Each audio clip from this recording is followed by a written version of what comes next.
Друзья, приветствую всех. Хочу сейчас сделать небольшой экскурс в нашу платформу Мастерская трейдера 2.0. Вот, это веб-платформа, то есть вы можете работать с ней через любой браузер, в том числе через браузер смартфона. Значит, заходите по адресу www.invisible.guru, я вам ссылочку уже давал. Вот, проходите там регистрацию, получаете вот такой вот логин, да, у вас будет светиться. Логин присылаете мне вместе с вашим номером торгового счета, и я, в общем-то, их синхронизирую, они подключаются одновременно на одно и то же время, да, эксплуатации. Вот, ничего при этом доплачивать абсолютно не нужно, то есть у нас теперь будет в работе индикаторы старые для платформы MT4, да, знаменитая наша мастерская трейдера. И точная копия индикаторов у нас теперь есть вот здесь на веб-платформе. Вот, но даже здесь несколько больше индикаторов, и здесь, на мой взгляд, больше и сигналов, и, в общем-то, удобства. Так, это понятно вам, да? Теперь, значит, дальше. Понятное дело, что здесь много еще чего можно по ней рассказать, но сейчас вот для того, чтобы начать, я вам скажу, то есть, что в ней есть, да, основные базовые какие-то компоненты. Ну, первое, у нас есть меню справа, вот, да, по индикаторам. У нас есть меню слева, вот здесь вот. Оно будет еще набираться со временем, да. Вот. Дальше, значит, что у нас есть? Возможность расположения графиков. То есть, есть варианты, нажимаете, вот, мы сделали с программистом несколько вариантов. Я использую, как правило, мой любимый на 3 экрана. Вот, то есть, у меня есть часовой период, один набор индикаторов, часовой период, второй набор индикаторов и дневной период, вот 1D написано. Это, в общем-то, среднесрочные наши индикаторы, знаменитые, вы их знаете, Gold. Вот здесь есть еще новые индикаторы DEF, SAC, сейчас о них немножко расскажу. Ладно. Так, значит, по самим индикаторам. Значит, здесь многие вещи автоматизированы, мы еще будем автоматизировать. Вот есть очень удобный вариант набора индикаторов. Тот же самый индикатор SIP, допустим, можно набирать отдельно канал хеджеров включать или отдельно там балансовые уровни. Вот.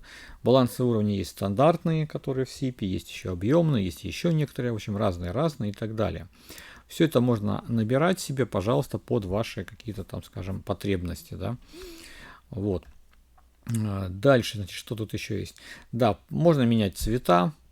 Есть все это цвета фона, есть стандартные схемы, стили, да, вот тоже все это можно менять.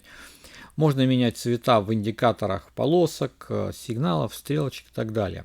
Значит, первое, что здесь мы будем использовать, и то, с чем мы, скажем, будем работать с самого начала, это стрелочки индикатора Strike. Вот они, да, вот видите, белые. То есть, если мы раньше специально, у нас было правило, мы их сами определяли каждое утро, это там 100 пунктов от цены открытия, там или 3 страйка, там и так далее, да, то есть были правила. Сейчас это все делается автоматически, вот здесь вот. То есть уже на эту тему как бы заморачиваться не нужно, все это высчитывать. Просто посмотрели каждое утро, и у вас уже есть. Взяли, перенесли себе эту стрелочку, нарисовали здесь в МТ4 вот таким вот видом. Все просто. Вот, тут есть, правда, нюанс какой. Дело в том, что открытие цены в полночь, которое мы определяем в нашем метатрейдере, оно, как правило, такое плавающее, у каждого брокера свое. Особенно гэп в понедельник, это вообще отдельные танцы с бубном.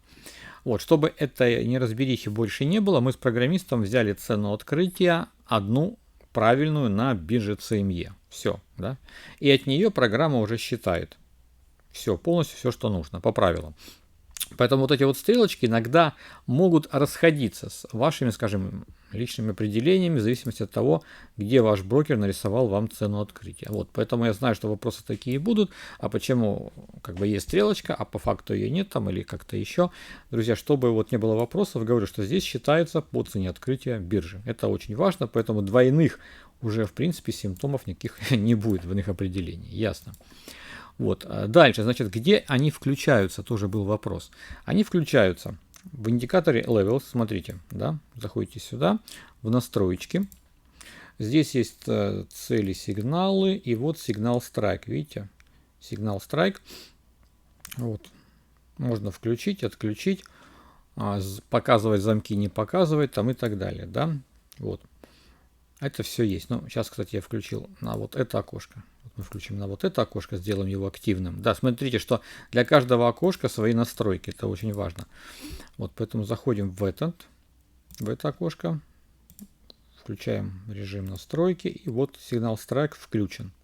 Вот, цели ФОП уровня отключены, но неважно. Здесь же есть еще различные модули, которые можно подключать. Ну, по сути, это все, что есть здесь. Просто в другом окошке. Можно здесь, да, количество дней прописываем, сколько нам налево, да. По истории нужно стили, цвета, все можно поменять, толщину линий, цвет там и так далее. Все это можно сделать. Вот по индикатору Strike здесь, ну, кто использует, кто не использует, можно включить, да, пожалуйста, все это будет. Вот, можно отключить, тут тоже можно через цвета поиграться, пожалуйста, все это есть. Дальше, значит, есть еще две группы индикаторов. Есть Levels и Levels WK. Значит, тоже скажу вам, что Levels это, в принципе, наши стандартные индикаторы, которыми мы пользуемся, да, плюс некоторые добавочные к ним. А Levels WK это индикаторы почти тот же SIP, но он разрабатывался и более подгонялся под металлы, под золото, серебро. Это очень важно.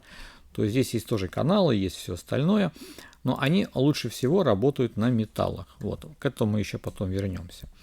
Тоже есть такие же настроечки, там тоже есть свои сигналы страйка, да, тоже свои стрелки, все там тоже есть, но они лучше всего работают именно на металлах. Дальше, навигатор. Навигатор вам известен, да, мы его используем. Тоже можно настроить, пожалуйста. Вот у меня вот здесь настроен в виде... Ну, я в основном по опционному навигатору использую разделитель. Вот он беленький у меня здесь прописан. Вот, цвета можно поменять как вам угодно, пожалуйста. Да, есть еще здесь у нас, значит, индикатор, пока вам дается для тестирования, это опционные зоны. Вот у меня желтые прямоугольнички, пока он есть, да. Потестируйте, потом, конечно, он будет доступен только тем, кто проходил обучение по опционным зонам. Вот, поэтому пока он в тестовом режиме, предупреждаю заранее. Вот, так что пользуйтесь. Дальше FIBA-EMA это понятно, на часовом мы используем. Индикатор TEDGE это индикатор недельного уровня, ну пока мы так его назвали. Вот у меня красные пунктиры, индикатор недельного уровня. Индикатор SOT понятен, я думаю, да, то есть это Commitment of Traders индикатор, рисуется на дневном графике здесь внизу, в подвале так называемом. Вот. Ну, в основном им пользуются те, кто проходил у меня курс ФОП 2.0. Индикатор ОДК туда же, индикатор САК туда же. Вот есть у нас еще индикатор DEF, вот он включен, тоже хороший индикатор среднесрочный. И заметьте, что уже в принципе на индикаторе Gold уже стрелочки, видите, рисуются уже на индикаторе DEF тоже вот уже моменты, где потенциальные моменты разворота, попытки уже идут, он уже все это рисует. Ну, есть еще индикатор SAC, тоже о нем отдельно, пока нет инструкции по работе, я потом ее, может быть, сделаю. Ну, как, может быть, конечно же, сделаю. Вот тоже хороший индикатор, показывающий среднесрочные такие, ну, нормальные тенденции для движения. Вот. То есть вот окошко со среднесрочными индикаторами в режиме D1, его можно использовать. Так, что тут еще есть? Можно еще вот кнопочкой увеличить какой-то из графиков на весь экран делать. Мне как раз это пригодится на обзорах, да, и потом убирать. Вот. Много тут чего еще интересного. По методикам, конечно, да, методики некоторые будут меняться, потому что многие вещи будут упрощаться. Вот, будут много подсказок здесь в виде хинтов, чего-то еще. Вот. Но вот на первом этапе пока все вот выглядит вот так, как есть. Так что подключайтесь, ставьте, работайте. Очень удобно работать с телефона, у кого смартфоны, можно все это видеть. Также там по логину и паролю подключайтесь, и у вас все будет работать. Вот. Ну а дальше уже смотрим, друзья, как говорится, работаем и улучшаем нашу систему. Пока все, хорошего дня.